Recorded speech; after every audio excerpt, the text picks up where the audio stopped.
ਤੇ ਨਾ ਤੇ ਮੈਨੂੰ ਕੋਈ ਰੋਟੀ ਦਵੇ। ਹੁਣ ਉਹਦੇ ਕੋਲ ਆਏ ਸਨ 2 ਕਿਸਮ ਦੇ ਖਾਣੇ। ਉਹਨੇ ਕੀ ਕੀਤਾ ਕਿ ਜਿਹੜਾ ਵਿਆਹ ਖਾਣਾ ਸੀ ਨਾ, ਉਹਨੇ ਕਿਹਾ ਚਲੋ ਆ ਵਿਆਹ ਖਾਣਾ ਐਵੇਂ ਜ਼ਾਏ ਜਾਣਾ, ਤੇ ਇੰਜ ਕਰੀਏ ਕਿ ਇਹ ਫਕੀਰ ਨੂੰ ਦੇ ਦਈਏ ਤੇ ਤਾਜ਼ਾ ਆਪ ਖਾ ਲਈ। ਉਹਨੇ ਵਿਆਹ ਫਕੀਰ ਨੂੰ ਦੇ ਦਿੱਤਾ, ਤਾਜ਼ਾ ਆਪ ਖਾ ਲਿਆ।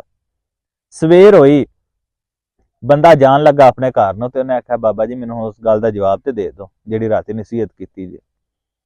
ਉਹਨੇ ਆਖਿਆ ਪੁੱਤਰ ਤੈਨੂੰ ਜਵਾਬ ਦੇਣਾ ਵਾ, ਤੂੰ ਮੈਨੂੰ ਇੱਕ ਗੱਲ ਦੱਸ ਕਿ ਰਾਤੀ ਕੋਈ ਮਾਮਲਾ ਤੇਰੇ ਨਾਲ ਪੇਸ਼ ਆਇਆ? ਉਹਨੇ ਆਖਿਆ ਕੋਈ ਮਾਮਲਾ ਨਹੀਂ ਪੇਸ਼ ਆਇਆ। ਉਹਨੇ ਆਖਿਆ ਰਾਤੀ ਕੋਈ ਮੰਗਣ ਵਾਲਾ ਤੇਰੇ ਬੂਹੇ ਤੇ ਆਇਆ ਹੋਵੇ? ਉਹਨੇ ਕਿਹਾ ਬਿਲਕੁਲ ਆਇਆ।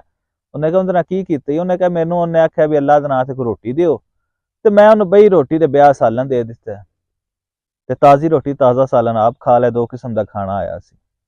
ਤੇ ਬਾਬਾ ਆਂਦਾ ਪੁੱਤਰ ਕਰ ਦਿੱਤੀ ਨਾ ਉਹੀ ਗੱਲ, ਮੈਂ ਤੈਨੂੰ ਆਖਿਆ ਸੀ ਨਾ ਕਿ ਖੁਦਾ ਨੂੰ ਆਪਣੇ ਤੋਂ ਵੱਡਾ ਸਮਝੀ। ਤੂੰ ਤੇ ਏਡਾ ਬਦਬਖਤ ਨਿਕਲਿਆ ਕਿ ਖੁਦਾ ਨੂੰ ਆਪਣੇ ਤੋਂ ਵੀ ਨਿੱਕਾ ਸਮਝ ਲਿਆ। ਅਗਰ ਤੂੰ